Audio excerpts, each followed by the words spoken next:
It's the Locked On Flyers podcast for Wednesday, October 4th, your daily dose of Flyers news, analysis, and high quality content that is wondering what the Flyers are going to do at that last preseason game to get to a final roster. Nobody knows. Yeah, we are going to see what they will do or what we will do, plus your mailbag questions, all on today's show. You're Locked On Flyers, your daily podcast on the Philadelphia Flyers. Part of the Locked On Podcast Network, your team every day.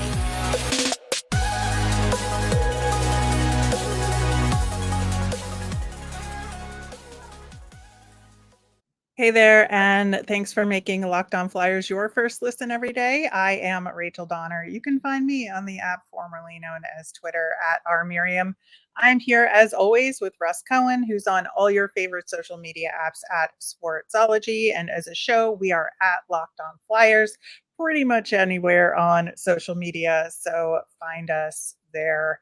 You can subscribe or follow us for free over on YouTube. We're on the SiriusXM app. Anywhere you listen to podcasts, subscribe to get our latest episode as soon as it's available here on the Locked On Podcast Network, your team every day. Russ, I think we're getting down to the wire here. Obviously we have that break between the last preseason game and the first regular season game, about 5 days for final decisions to be made. But the Flyers just have this one more preseason game left to make decisions, and trying to read the tea leaves with John Tortorella is a bit of a challenge here, right? It is. I mean, he doesn't give up much, and that's fine. It's hard for people that have to write every day and come up with this. Speaking about it's a little easier, not quite as repetitious, but that's where you're sort of left at this point. Like you're left at this point where you got this other game, and then you've got like 7 days off. Like they're going to be practicing stuff, but you as coverage and fans, whatever, if you're going to let you go into practice every day, which you might, it's 7 days. So I don't know what the heck's going to happen. We're just guessing. Yeah, it seems like, given that he was just on the bench for the first time, and who he called out specifically as having played well, much like us, he thought Morgan Frost had a great game. It's really good to see that he's noticing that too, and it's the best he's looked at camp, and is really going to depend on him and Ryan Poehling for face-off wins this season. Of course, Sean Couturier as well, but I think that he really sees that as an area that the team is going to improve on. Yeah, I mean, it'll improve over last year. How much will it improve compared to the league? That's probably the bigger question. Yeah, we'll see. But he was also very effusive about Bobby Brink, that it was hard to keep him out of the top 6 given how he's been playing. And he talks about maybe the lack of playmaking on the team, and that Brink is a guy that can fill that role. And so is that a clue as to where we're going with this? Not necessarily. I mean, because, really Brink is more of a shooter than playmaker. He's got some playmaking in him. I think he's still trying to fire up Allison and others too with those comments and help Brink. So I don't think he's any closer with that one. I know everybody's like, well, we don't see how Brink can't make the team. Trust me. You got John Tortorella as coach. Brink could still not make the team. That's a possibility. Well, and he said directly that it's not Tyson Foerster versus Bobby Brink. Yeah, he could say that. One of these battles. So who's Tyson Foerster going up against exactly? Well, is it Wade Allison? Who else Right. is in there? Like whatever. So, yeah, I know it is quite an enigma, trying to parse out what he says versus what message he is trying to send. But ultimately, he could play the third line easy. He can play on the left side. Foerster can't play on the left side. He may force Brink on that left side, but again, I don't know if that's going to go well after like 10 games. So that's, you're in risky territory if you start doing that. Right. And I think that's where the challenge is going to be, because of the right side being so stacked that somebody's going to have to move over to the left side, and only some of the guys can do it. To your point, Wade Allison. Right. And that's why it's going to go right down to the wire. All right. So, given that, and given what we know as far as the pattern the Flyers have laid out here, they have done a round of cuts before each of these preseason games. You got to ask, are they going to do another round of cuts before this last preseason game on Thursday? They might. It really depends on what he sees or doesn't see in that practice beforehand. If he sees somebody just not performing up to it, that person's going to be sent down and not going to be able to play in that game. Otherwise, I think there won't be any cuts, but it's possible there could be. Yeah, and given the way he talked about, Ronnie Attard and Adam Ginning, I honestly still think they are gonna get set down before this final game, just simply because Torts wants to get as close to the final lineup as possible, and I just don't see them making that final cut. No, and I'm kind of leaning your way. I am, and it has nothing to do with their play. Nothing. No. Yelling's been good. They've both been pretty good, but again, there's some lines in the sand drawn there that some of these guys are penciled in. And like I said, I wouldn't have penciled in Walker, but all right, whatever.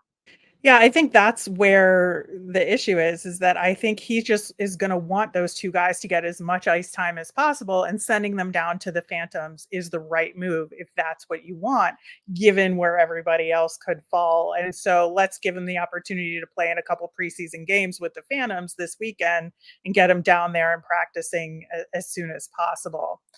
Yeah, I think it's tricky. All this is tricky because there's not a guaranteed formula, right? But as an example, um, you're only talking about Bobby Brink playing uh, 51 professional games and 3 playoff games. That's it.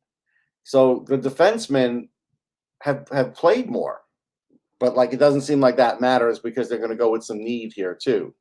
yeah. Can't I and we think can't that's factor that out. Need is a factor here because he Torts knows they need more scoring. Like he knows it. Yeah, and I think that's ultimately gonna be what makes the decision, but I just don't think he's ready to make that decision with Brink yet. Whereas I think, like, if they're gonna make cuts before that final game, I think Samu Tuomaala gets sent down, and then maybe Yes. Tanner Laczynski gets put on waivers. I think that's where we are with those 2.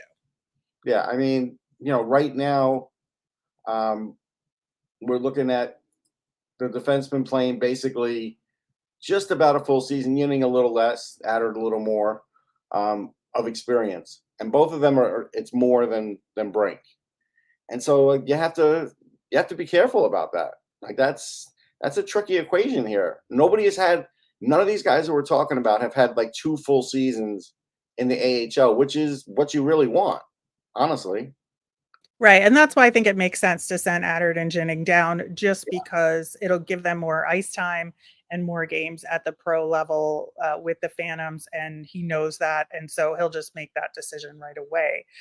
But as far as the forwards, like, what do you think about Tuomaala and Laczynski as far as potential cuts? Oh, they're cut. I mean, I don't. I think Tanner Laczynski could have 3 goals. And it's not going to matter. I think Tuamala could score twice, and they'd be like, "Hey, that's great. You could keep doing that in Lehigh and keep it going." So I don't think there's any chance. The thing is, they have to make a real decision. Can Tyson Forster score at this level? Because right now, he's not giving us the indication he could score in the preseason. He's had an assist or 2, but he hasn't scored. And for a guy who wants the puck on the power play, he hasn't put it in. So that's worrisome. Yeah, I think so to some degree. I also think that he's a guy that they're gonna keep on the main roster until they may have to make the final decisions. I Probably. don't I don't think he's someone that they're gonna cut prior to the last, Unless he just preseason has a game. bad practice and a bad game. Otherwise, yeah. I have to answer to the people that don't think there's anything he could do more at the NHL level. I'm going to disagree with that because, he could lead his team in scoring. He could lead the league in goals. There's a lot of things he could do. He's only 21. It's not like we're talking about someone that's 23, 24. I mean, last year, he had 20 goals. Like, that's it. I mean, he had 48 points. He certainly can try and become a point a game player or at least get 35, 40 goals. That would give him, better footing. Yeah, I think it's entirely possible. And then the other decision they're going to have to make is on the goaltenders. And so, do they wait until after the last preseason game? Because it seems obvious that Carter Hart is going to play the full game on Thursday. Will we get a clue as to the final backup goalie as to who's going to back up Carter Hart that game? Or are they going to just wait until after that game to make those final goaltending decisions? I think they're going to wait till after because there's also going to be like cap issues to decide what to do. There's cap implications here with Petersen, what to do with him. This is where getting him in a trade makes it tricky. And it's like, yeah, it's Yep. great that you've got, players that you like. You got Grants, you got Walker, but you got to figure out what to do with him too. And you got a clouded, spot in net, really just one backup spot for three guys, or one backup spot and one permanent seat on the bench for two guys. Yeah, it's going to be tough, but I think that how this lineup shakes out on Thursday will give us some clues. And so we're going to talk about what those lines could and should look like on Thursday coming up next. When you're drafting your fantasy team, do you ever wish you could do the same thing with your business? If you're building a roster to win the league, you need Indeed. Indeed is a hiring platform where you can attract, interview, and hire all in one place. Don't spend hours on multiple job sites looking for candidates with the right skills when you can do it all with Indeed. Candidates you invite to apply through Instant Match are 3 times more likely to apply to your job than candidates who only see it in search. So as soon as you sponsor a post, you'll get a short list of quality candidates and you can invite them to apply right away. Indeed knows when you're growing your business, you have to make every dollar count. That's why with Indeed, you only pay for the quality applications that match your must-have job requirements. Visit Indeed.com/locked on to start hiring now. That's Indeed.com/locked on. Terms and conditions apply. Cost per application pricing not available for everyone. Need to hire? You need Indeed.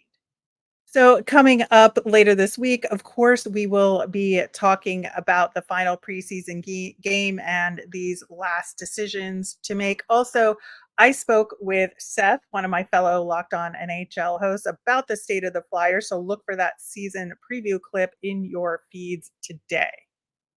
So, Russ, we've got this one more game to answer all of these questions we've just brought up in the previous segment. Is that one game enough to answer these questions, or are they going to rely heavily on these practices? It's not enough. They're going to have to rely more on practices. I guess these scrimmages.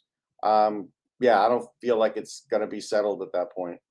Yeah, it is real tough. And for a team that is in this year one of a rebuild, you feel like, okay, in the grand scheme of things, are these decisions that crucial to the rebuild? And in some ways, no, because, winning a few less games, depending on this lineup, isn't, I think important in the grand scheme of things. But development of some of these younger guys is. And so these decisions, how they affect the development of some of our prospects is the big part of these decisions, right?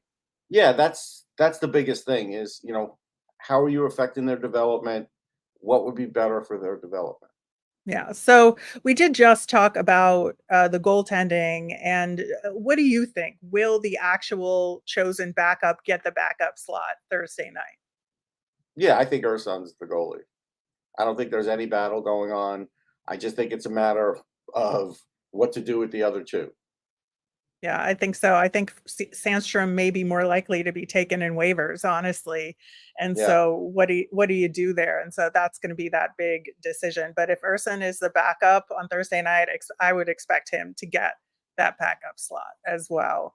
We'll see what happens there. But if you look at the lines that we had versus Boston, there was definitely a little juggling going in Mhm. terms of giving some guys some shots. And we did not have that solid fourth line that we saw in the past of Delorier, Paling, and Hathaway. Only Ryan Paling was in that game because Allison and Brink and Forrester were all in that lineup. If Torts is saying this is going to be close to the final lineup, do you think we see that solid fourth line check into this one? I think his favorite fourth line is the one we know with Paling, Hathaway, Delorier, and that's what he's going to go with. Yeah, I think so too, because he's going to want to give them one more preseason game to Right. build that chemistry even further, so that they're going into the regular season having just played with each other in that last game, which takes some roster spots away if you're trying to get one final look at guys. And as he also said, Cam Atkinson and Sean Couturier will check into that lineup. So you have to think Couturier is going to be the 1C. And they've put him with Farabee and Konechny, and I don't see that changing either, right? Nope, nothing. None of that's changing. So then you just have the middle six to work with, where Morgan Frost, Noah Cates, they're going to get those other two center positions, right? Yeah, Frost, I think, is penciled in as the second center. I think he's won the job. Yeah, so then you have Noah Cates as your 3C, Right. or they could inverse, but I think you're probably right that Morgan Frost is the 2C and Noah Cates. All right, so then Cam Atkinson gets one of the right wing positions there. So now you have 3 open forward spots, essentially, right? Mm-hmm. The only guy I could see who's a definite roster person getting sat in this is Scott Lawton, just because he's reliable and they know he can just come back in whenever. And that's the only slot I see open, because I see Owen Tippett, them putting him in the lineup. They're not going to sit him. And then we have this one other spot left. So is that Tyson Forster? Is that Bobby Brink? I mean, I would think they would put Bobby Brink in there, right? I mean, I would think. I mean, here's the crazy thing. So, like in that last game, Noah Cates was horrible on faceoffs, and they kind of stopped using him. Does Scott Lawton never want to play center? Because Noah Cates is really a left winger that would solve your left side problem, and then you'd have Lawton down the middle, which would make you stronger down the middle. But I got to be honest, doesn't seem like he loves playing that position anymore. Well, they haven't put him there, that's for sure. Well, I know, but why not? Well, I think that's a really good thought. But also, if you're trying to get Wade Allison, Bobby Brink, and Tyson Forster into that last game, how do you do that if Lawton plays? Yeah, I mean, you can't, but I still think, again, they could put an extra forward if they want. They could go with, 6D if they want. They could do something silly like that if they want. It is preseason, but I don't know. Yeah, I mean, if they skate an extra forward in that and rotate them in, is that also enough ice time? Well, it's better than nothing. Anybody? So you got to make the most of your ice time, and you figure some of those vets, they just won't have them in late in the game. Yeah. Well, then do you play 5D? Yeah. I mean, that's what you do. And they could do that. Again, like I said, the score means nothing. It's how the guys look. Right. Yeah. I just think there's too many forward questions and not enough slots here. So what they decide to do with those 2 or 3 slots they have available to them is going to be, I think, a huge indicator of what those final questions are going to be, right? Yeah. Oh, yeah. Yeah. I mean, this is, the crux of what's going on in camp and what could happen and might happen. And, again, someone could get injured too. Yeah. Well, knock on wood that does not happen. Looking at the blue line, I think that so far they have been pleased with Zamula Sanheim and York Risto. And so I see that being the top 2 pairings. And then, given who's left, I think they put Emil Andre in because they want to see him one more game. Yeah, I think so. And then potentially pair him with Walker. Yeah, I think that's fair. Basically the Flyers are forced to play Zamula. Because, again, you can't have 2 roster spots taken up by guys that are just guys you can't send down or won't send down or whatever. So that's why he's going to play. But he's played okay. But that's why he's going to play. His contract gives him an edge, unfortunately. Yeah, I do think he's deserved it, though. I think he's played well. And today, we don't know, 15 games into it if we'll feel that way. And then, then you got the contract issue.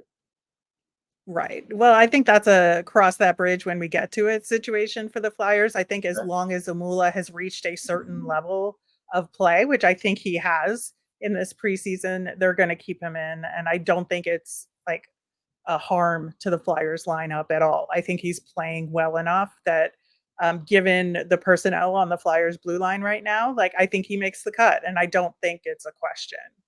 No, I don't think there's a question right now.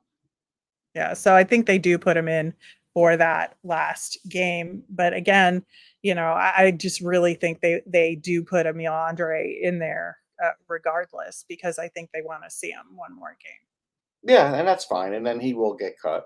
I mean, there's no question he will get sent down, and he'll have a big year in Lehigh, and that's fine. Um, do I like this blue line compared to last year? Not really. Yeah, I think we do know that this is the weakness of this Flyers team, and so there's going to be, I think, a little pain that goes with it. But I think Yes. like Tortorella says, there's going to be a lot of opportunity with it too, and we'll see what happens. And is there going to be a midseason call up with either Adard or Jennings or both? And will that reinvigorate the Flyers blue line and be a good development path for those guys leading toward next season? Could be, With but Stahl and Walker there, unless there's major injuries, like at least two of them, I don't see a lot of opportunity.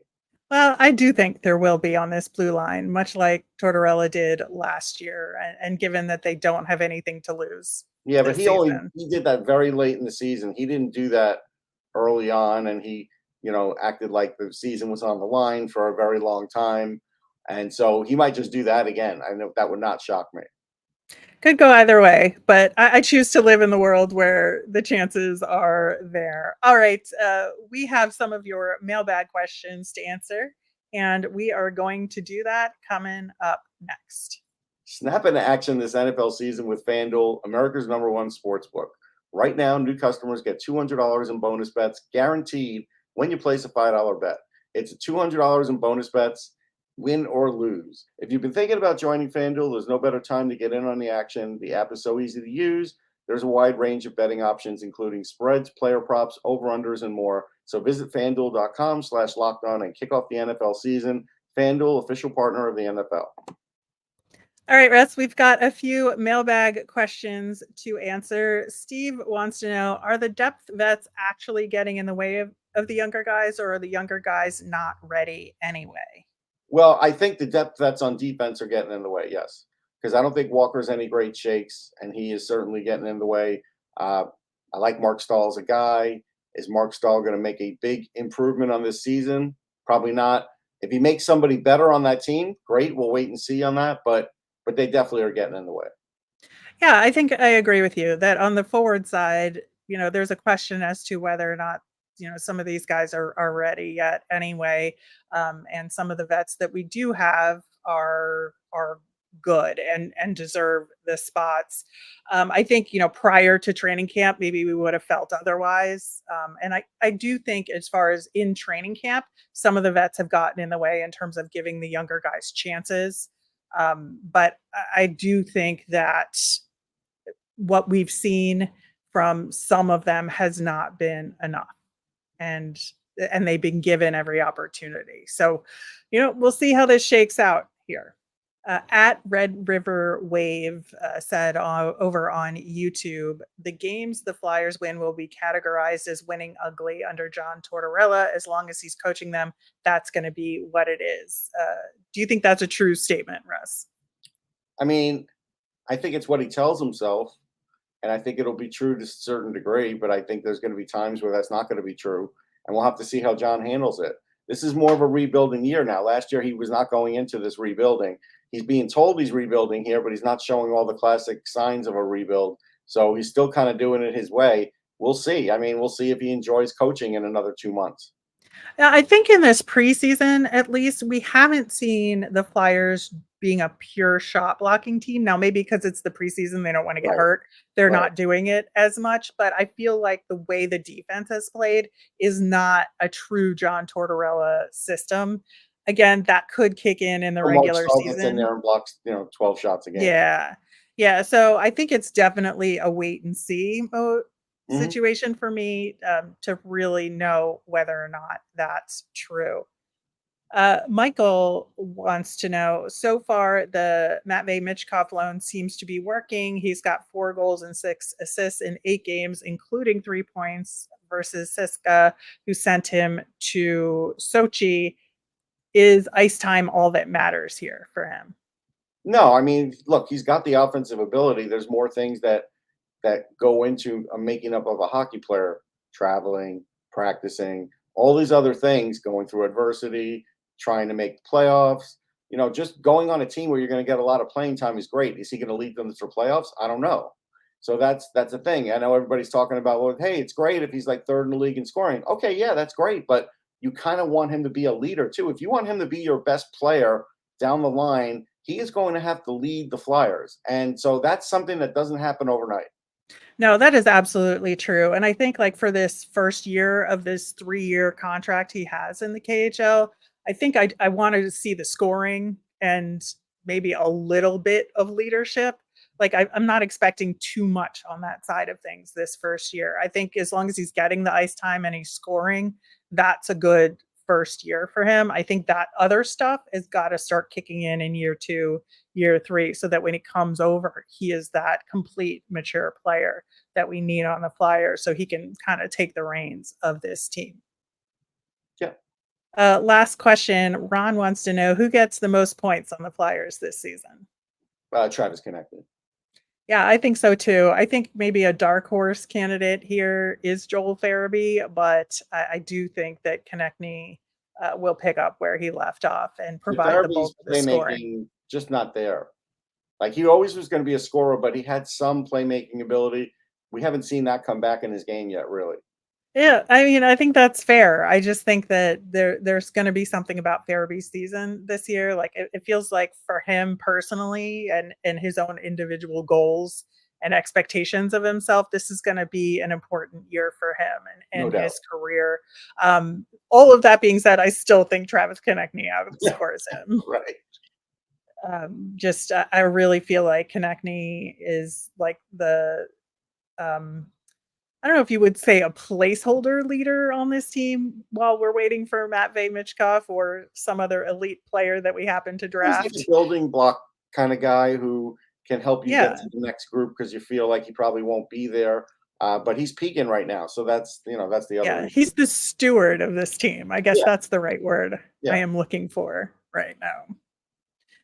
All right, that will do it for today's show. Thanks so much for listening. Of course, we will be back tomorrow to preview that last season preseason game against the New York Islanders and see what kind of shape we're in heading into that game.